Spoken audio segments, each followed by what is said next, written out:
Hello friends, welcome to my channel Shiksha Sathi यारा। दोस्त, RPF constable exam 2025 से 6 मार्च को जो फर्स्ट सिस्टम एग्ज़ाम था वो समाप्त हो चुका है। दोस्त, काम की वजह से वीडियो थोड़ा लेट छूट रहा है, उसके लिए हम क्षमा प्रार्थी हैं। ठीक है, तो चलिए दोस्त, हम लोग क्वेश्चन पर ध्यान देते हैं। हरित क्रांति के समय भारत के प्रधानमंत्री कौन थे? तो आपका सही आंसर हो जाएगा लाल बहादुर शास्त्री। भारत में हरित क्रांति के समय लाल बहादुर शास्त्री भारत के प्रधानमंत्री थे। वे भारत के तीसरे प्रधानमंत्री थे, ये भी याद रखना होगा। हरित क्रांति की शुरुआत 1966 से 67 में हुई थी। इसे तीसरी क्रांति के भी कहा जाता है। हरित क्रांति में खाद्यान्न उत्पादन में वृद्धि हुई, खासकर पंजाब, हरियाणा और पश्चिम उत्तर प्रदेश में। इन सारे राज्यों में वृद्धि हुई। हरित क्रांति की उपलब्धियों को दर्शाने के लिए जुलाई 1968 में तत्कालीन मंत्री इंदिरा गांधी ने गेहूं क्रांति के नाम से एक डाक टिकट जारी किया था। भारत में हरित क्रांति के लिए कृषि वैज्ञानिक एम.एस. स्वामीनाथन को जनक माना जाता है। ये क्वेश्चन पूछ चुका है दोस्त। हरित क्रांति के मुख्य उद्देश्य और पहलुओं को समझते हैं हम लोग। देखिए, इसका मुख्य उद्देश्य अधिक उपज देने वाली किस्में पर ध्यान था, कृषि के मशीनरी पर ध्यान था, रासायनिक उर्वरक और कीटनाशकों का प्रयोग, ये इसका मुख्य उद्देश्य था। नेक्स्ट क्वेश्चन है दोस्त, पेमा खांडू अरुणाचल प्रदेश के मुख्य प्रदेश के रूप में शपथ कब ली? तो आपका सही आंसर 13 जून 2024 को। भारतीय जनता पार्टी यानी भाजपा के पेमा खांडू ने 13 जून 2024 को लगातार तीसरी बार अरुणाचल प्रदेश के मुख्यमंत्री के रूप में शपथ ली है। अरुणाचल प्रदेश के राज्य लेफ्टिनेंट जनरल के टी पटनायक उन्हें ईटानगर के दोराजी खांडू कन्वेंशन हॉल में पद और गोपनीयता की शपथ दिलाई। राज्य ने 11 कैबिनेट मंत्रियों को भी पद शपथ दिलाई, जिन्हें राज्य के उप मुख्यमंत्री के रूप में चुना मीन भी शामिल है। भाजपा ने 50 विधानसभा सीटों में से 36 पर जीत हासिल की है। अरुणाचल प्रदेश में विधानसभा में 60 सीटें हैं, लेकिन चुनाव केवल 50 सीटों पर हुए थे, ये याद रखना। 10 विधानसभा सीटों में से प्रत्येक सीट में से केवल एक उम्मीदवार चुनाव में खड़ा हुआ था। इस कारण इन उम्मीदवारों को निर्विरोध निर्वाचित घोषित कर दिया गया। अरुणाचल प्रदेश में प्रारंभ में एक केंद्र शासित प्रदेश था, जिसे 1987 में भारत का 24वां राज्य बनाया गया। विटामिन, नेक्स्ट क्वेश्चन है, विटामिन की खोज कब हुई थी? तो आपका सही आंसर हो जाएगा 1912 में।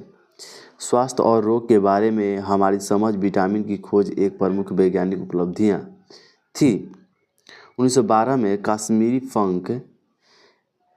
कश्मीर फंक ने मूल रूप से विटामिन शब्द गढ़ा था। उन्हें विटामिन थेरेपी का जनक माना जाता है। प्रमुख लक्षणहीनता से संबंधित विटामिन पर शोध तब शुरू हुआ जब रोग का रोगाणु सिद्धांत प्रमुख था। हठधर्मिता ने अपना माना कि केवल 4 पोषक कारक आवश्यक थे: प्रोटीन, कार्बोहाइड्रेट, वसा और खनिज। ठीक है, ये 4 हैं। भारतीय रिजर्व बैंक देश भर में कुल कितने क्षेत्रीय कार्यालय हैं? तो आपका 29 सही आंसर हो जाएगा।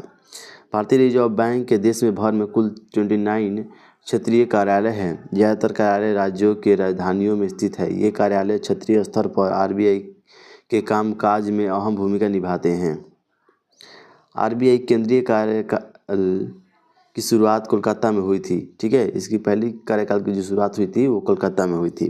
साल 1937 में इसे अस्थायी रूप से मुंबई में स्थानांतरित कर दिया गया। केंद्रीय कार्यालय में ही गवर्नर बैठते हैं और नीतियाँ तैयार की जाती है।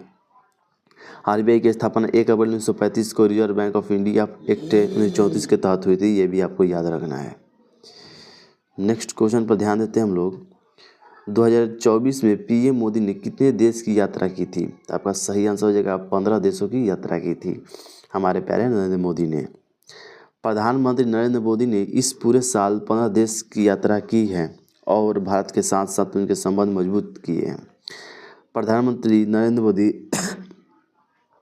ने साल 2024 में किन 15 देशों की यात्रा की है, तो वो देख लेते हैं हम लोग। तो प्रधानमंत्री नरेंद्र मोदी ने 10 जुलाई 2024 तक कितना 10 जुलाई 2024 तक 79 विदेशी यात्राओं कर चुके हैं। ये भी आपको याद रखना है, ठीक है।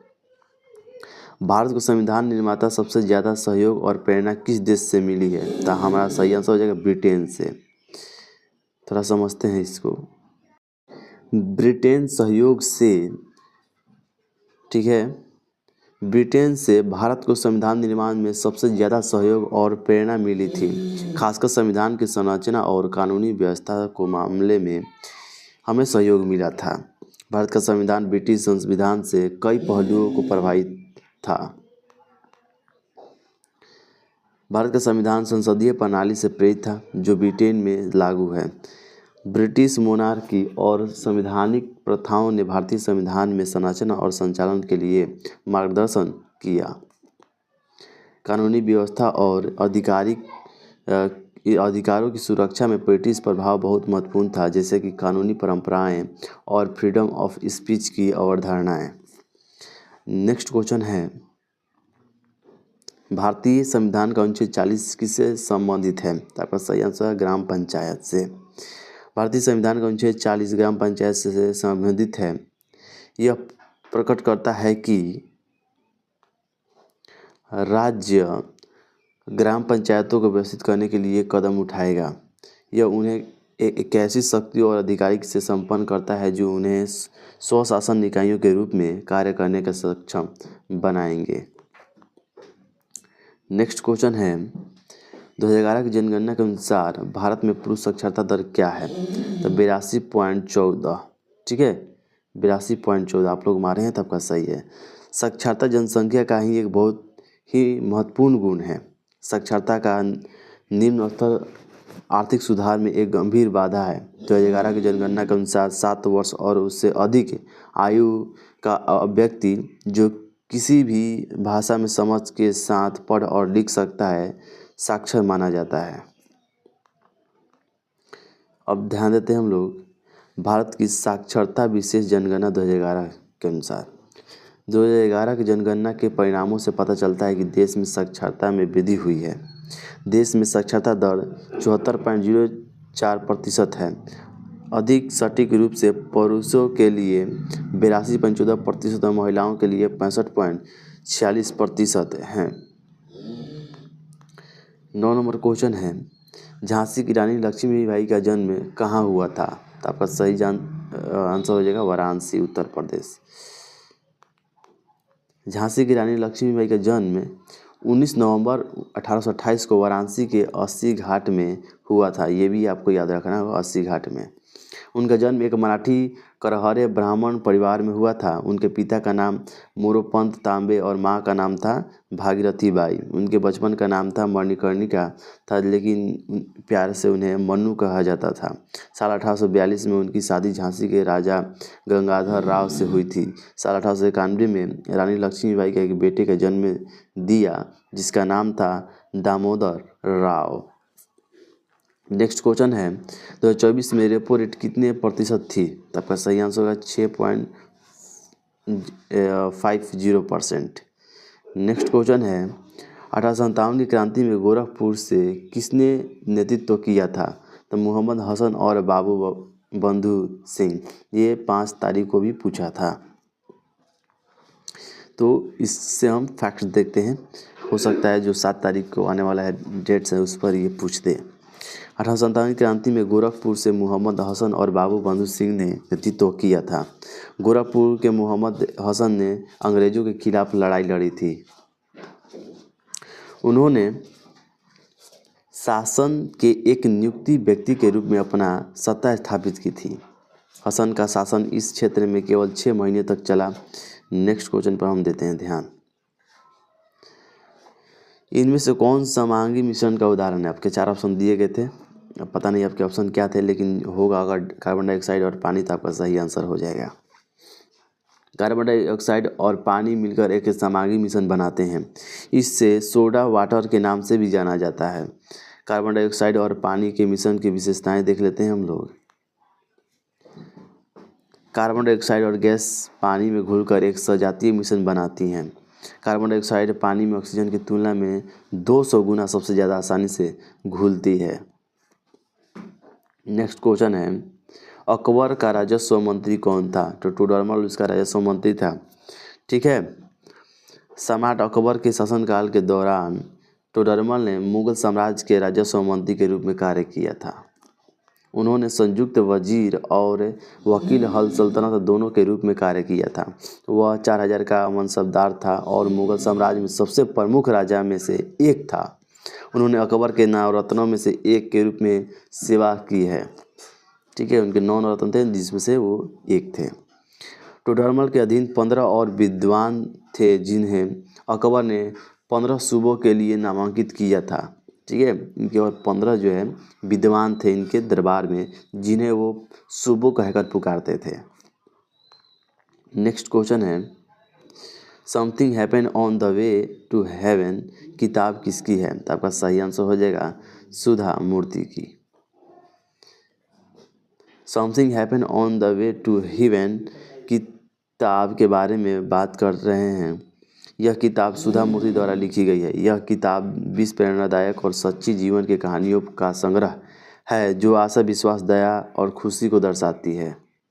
नेक्स्ट क्वेश्चन है, किसका मंत्रिमंडल सबसे मजबूत और निर्णायक माना जाता है?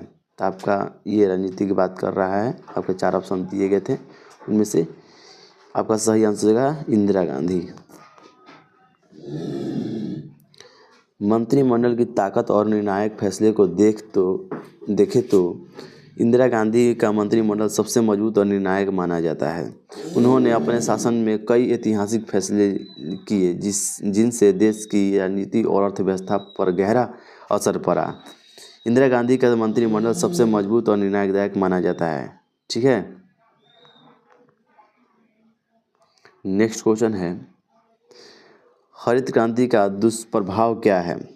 भूजल स्तर का ह्रास, मिट्टी की गुणवत्ता में गिरावट, बढ़ी हुई इनपुट लागत। ये आप लोग देख लीजिए आपके ऑप्शन में क्या था, उसके हिसाब से आपका सही आंसर हो जाएगा। हरित क्रांति के बारे में और सारी बातें जानने की कोशिश करते हैं। यह भारत के कृषि क्षेत्र में एक महत्वपूर्ण विकास था जिसका उद्देश्य कृषि उत्पादकता बढ़ाना और खाद्य सुरक्षा को काम करना था। हालांकि इसके कुछ नकारात्मक जो है प्रभाव भी पड़े। हरित क्रांति यह 1960 और 1970 के दशक में तीव्र कृषि विकास की अवधि को संदर्भित करता है जिसका उद्देश्य उच्च उपज वाली फसलें, किस्में, रासायनिक उर्वरकों और कीटनाशक के उपयोग के माध्यम से खाद्य उत्पादन में कृषि वृद्धि करना था। नेक्स्ट क्वेश्चन है, 1991 में मिनिमम सपोर्ट प्राइस यानी MSP पर क्या प्रभाव पड़ा? आपका सही आंसर हो जाएगा गिरावट हुई थी। ठीक है। 1991 में मिनिमम सपोर्ट प्राइस पर असर कम हुआ था यानी MSP में गिरावट हुई थी। 1991 में भारत में आर्थिक सुधार लागू किए गए थे जिसके तहत भारतीय अर्थव्यवस्था को खुला और बाजार आधारित बनाने की दिशा में कई कदम उठाए गए। इन सुधारों के तहत नवीन आर्थिक नीतियों का क्रियान्वयन, भारत सरकार ने आर्थिक उदारकारी, निजीकरण, वैश्वीकरण की दिशा में कई कदम उठाए जिनमें से सरकारी हस्तक्षेप को कम किया गया। यदि वायु का दबाव कितना कर दिया जाता है तो वायु का भार जो है 2 गुना हो जाता है। तो आपका सही आंसर हो जाएगा 2 गुना। यदि वायु का दबाव 2 गुना कर दिया जाए तो वायु का जो घनत्व भी है 2 गुना हो जाता है। इस प्रकार उस वायु का भार भी 2 गुना हो जाएगा। उत्तर प्रदेश सरकार किसके साथ सहयोग करके शिक्षा के क्षेत्र में सुधार करेगी? तो चलिए देख लेते हैं। शिक्षा मंत्रालय, भारत सरकार और NCERT के सहयोग से ये मुमकिन है। 20 नंबर क्वेश्चन देखते हैं, किन 2 राज्यों के बीच कृष्णा गोदावरी जल विवाद हुआ था? ये अच्छा क्वेश्चन था, तमिलनाडु और कर्नाटक। ठीक है। कावेरी, जिसे कावेरी के नाम से भी जाना जाता है, कर्नाटक और तमिलनाडु राज्य से होकर बहती है।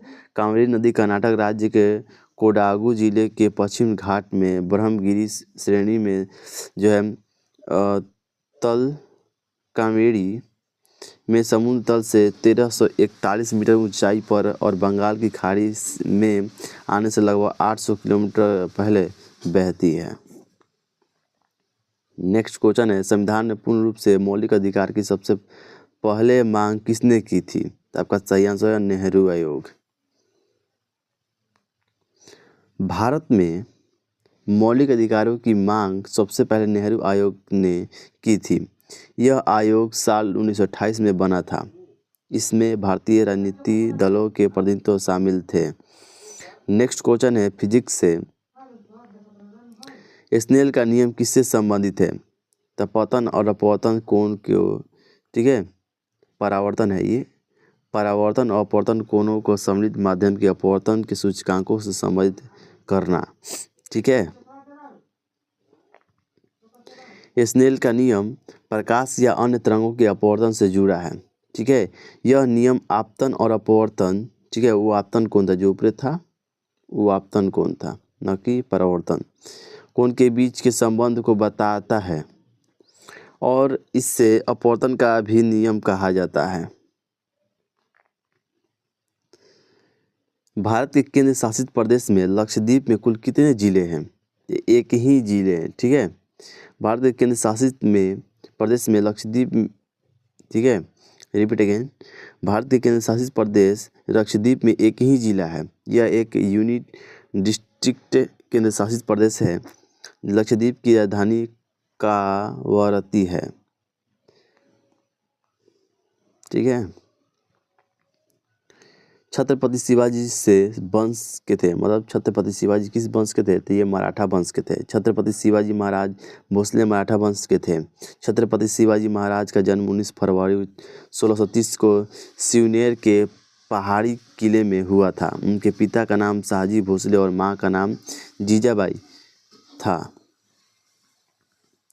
शिवाजी महाराज 1674 में रायगढ़ में अपना राज्याभिषेक किया था। नेक्स्ट क्वेश्चन है, भारतीय रिजर्व बैंक के नियमों के उल्लंघन के लिए निम्न में 2 बैंक पर जुर्माना लगाया गया। वो कौन से बैंक है? नैनीताल बैंक और उज्जीवन स्मॉल फाइनेंस बैंक, ठीक है, ये 2 बैंक हैं जिन पर जुर्माना लगाया गया। भारतीय रिजर्व बैंक के नियमों, ठीक है, जो नियम है, भारतीय रिजर्व बैंक ने नियमों के उल्लंघन के लिए नैनीताल बैंक और उज्जैन स्मॉल फाइनेंस बैंक कुल 68.1 लाख रुपए का जुर्माना लगाया है। नेक्स्ट क्वेश्चन है, आपातकाल के दौरान निम्न से कौन सा अनुच्छेद निलंबित नहीं किया जा सकता? तो आपका सही आंसर हो जाएगा आर्टिकल 20 और आर्टिकल 21। भारतीय संविधान के अनुच्छेद 359 के तहत जब सरकार आपातकालीन की घोषणा करती है तो मौलिक अधिकार का प्रवर्तन अनुच्छेद 20 और अनुच्छेद 21 को छोड़कर निलंबित हो जाता है। अनुच्छेद 20 अपराधों के सजा के संबंध में संरक्षण है। 21 क्या है? जीवन की सुरक्षा और व्यक्तिगत स्वतंत्रता। नेक्स्ट क्वेश्चन है, मौर्य काल में कौन सा कर लगाया गया था? तो आपका सही आंसर सीता भाग, प्रणाय, हिरण्य बलि, यात्री वेतन, टोल टैक्स, लाइसेंस शुल्क, आयात निर्यात कर, ये सब जो ऑप्शन थे आप लोग वो देख लीजिए आपका ऑप्शन क्या था।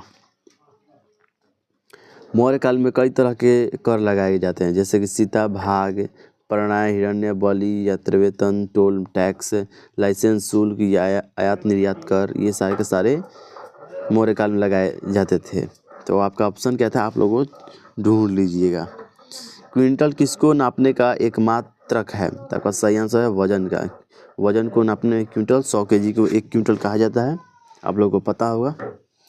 क्विंटल वजन नापने का एक मात्रक है। 1 क्विंटल में 100 किलोग्राम होते हैं। वो बड़ी मात्रा को मापने के लिए क्विंटल का इस्तेमाल किया जाता है। जो बड़ी बड़ी वस्तुएं होती हैं उनको मापने के लिए क्विंटल का उपयोग किया जाता है। भारत के संविधान के अनुच्छेद 37 में क्या है? राज्य नीति निर्देशक सिद्धांतों का प्रावधान है, ठीक है। भारतीय संविधान के अनुच्छेद 37 में राज्य नीति के निर्देशक सिद्धांतों के बारे में बताया गया है। इन सिद्धांतों का मकसद लोगों के लिए सामाजिक आर्थिक न्याय सुनिश्चित करना है और भारत को एक कल्याणकारी राज्य बनाना है। अवध में 1857 के विद्रोह का नेतृत्व किसने किया था? तो आपका सही आंसर हो जाएगा बरकत अहमद मौलवी अब्दुल्ला शाह। अवध में 1857 के विद्रोह का नेतृत्व बरकत अहमद और मौलवी अब्दुल्ला जो है शाह ने किया था। बरकत अहमद विद्रोह के मुख्य सेना अधिकारी का पद संभाला था। 32 नंबर क्वेश्चन है, भारत का सबसे दक्षिणतम बिंदु कौन सा है? इंदिरा पॉइंट।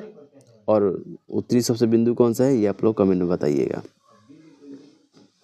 देश का सबसे दक्षिणतम बिंदु इंदिरा पॉइंट निकोबार द्वीप समूह में स्थित है, ठीक है, जो 6 डिग्री 4 मिनट उत्तरी अक्षांश पर स्थित है। इंदिरा पॉइंट ग्रेट निकोबार द्वीप पर कैंपबेल में स्थित है। भारत में सबसे दक्षिणतम बिंदु और सुमात्रा इंडोनेशिया के लगभग 150 किलोमीटर दूर है।